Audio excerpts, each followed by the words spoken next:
Edward Frank Emerich was born December 19, 1927 in Lebanon, Pennsylvania. He was born into a family including his parents and one sister. Mr. Emerich had a long line of successful war veterans in his family as well. He attended public school in the local Lebanon school district. When Mr. Emerich graduated, his father wanted him to attend college, but those were not Mr. Emerich's plans. Why did you enlist into service? Well, there's quite a story connected to that because I came out of school and my father wanted me to go to college. And I didn't particularly like college. I wanted to work with my hands. However, in those days, what your father and mother told you, you did. I mean, that's the way it was. So he made me take the college course in high school, and then we planned to go to college. And then my birth date, they were going to draft me, and they weren't going to draft me. They were changing the dates back and forth. So my dad and I sat down and talked about it, and we thought, well, why don't I enlist for as small amount of time as I can, which was a year and a half. And we decided to do that. So before I did anything, I went to the service. We decided that I would go, and when I come back, we'd talk about college. At the age of 17, Mr. Emerich was sent to training camp in Fort Dix, New Jersey. The training experience there was difficult, but he excelled in shooting. Mr. Emerich knew how to shoot before he entered training because he and his father would often hunt and fish when Mr. Emerich was young. This experience led him to excel among the other troops in shooting. In 1946, Mr. Emerich left home to the foreign country of Japan. Getting there was an exciting adventure for a 17-year-old. That was another thrill for a young guy like me. They put me in a boat, and I'd never been in a boat. And of course, we went from here over to Japan, and we hit some typhoons, and the old ship would go up and down, and my belly, and the funny part of it was, I slept in the bottom of the boat, and there were 4 or 5 bunks on a pole, and every time the guys that throw up above me, it wasn't too good, splashing on the, on the floor and stuff. So it was quite an experience. Going away, a lot of fellows got sick because they were never in the sea, But that was my trip to Japan, was in a boat. When they arrived in Japan, Mr. Emerich was stationed in the Signal Corps. The Signal Corps took care of telephones, flags, and other administrative things. Mr. Emerich also ran the warehouse and provided equipment for people who needed it. Although this branch of the Army was not involved in combat, and this period was the tail end of the war, Mr. Emerich was assigned 2 weapons. He was appointed with a .45 and a rifle. These guns were rarely needed because he was not engaged in combat. Being a young kid in the war, many friendships were formed between Mr. Emerich and other soldiers. Many people were drafted at this time, so there were lots of peers alongside Mr. Emerich.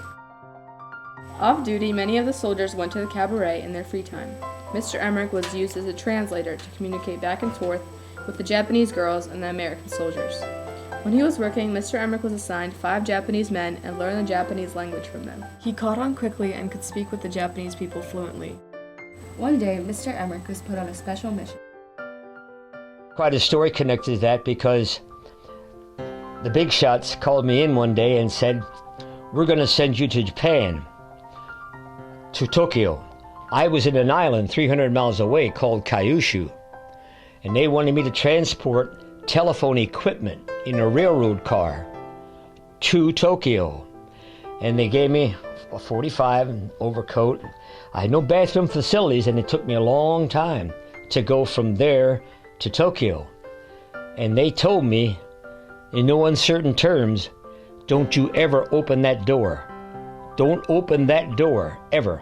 It was a railroad car with a closed door, and I was the only thing in there with the equipment.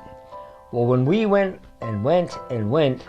finally the train stopped, and my curiosity got the best of me.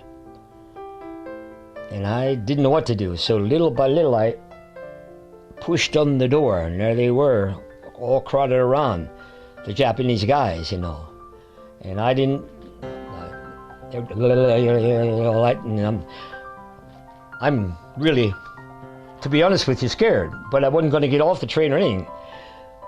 But what I did do, I viewed what I could see, because I was curious, knowing the bomb had been dropped in Hiroshima.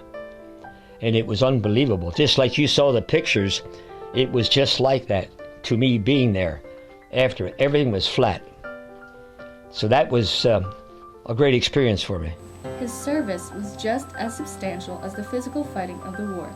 His final thought on the atomic bomb, even after seeing the destruction and the annihilation, was that although it killed many, it spared even more lives on both sides of the war. After his service, Mr. Emerich readjusted in the community well. He went off to a free college education provided by the military called the GI Bill. He then graduated, married, and got a new job with the government. His mother knew the personnel director in Harrisburg who provided him with a job after he graduated. He was appointed to boss and worked in traffic service and topography.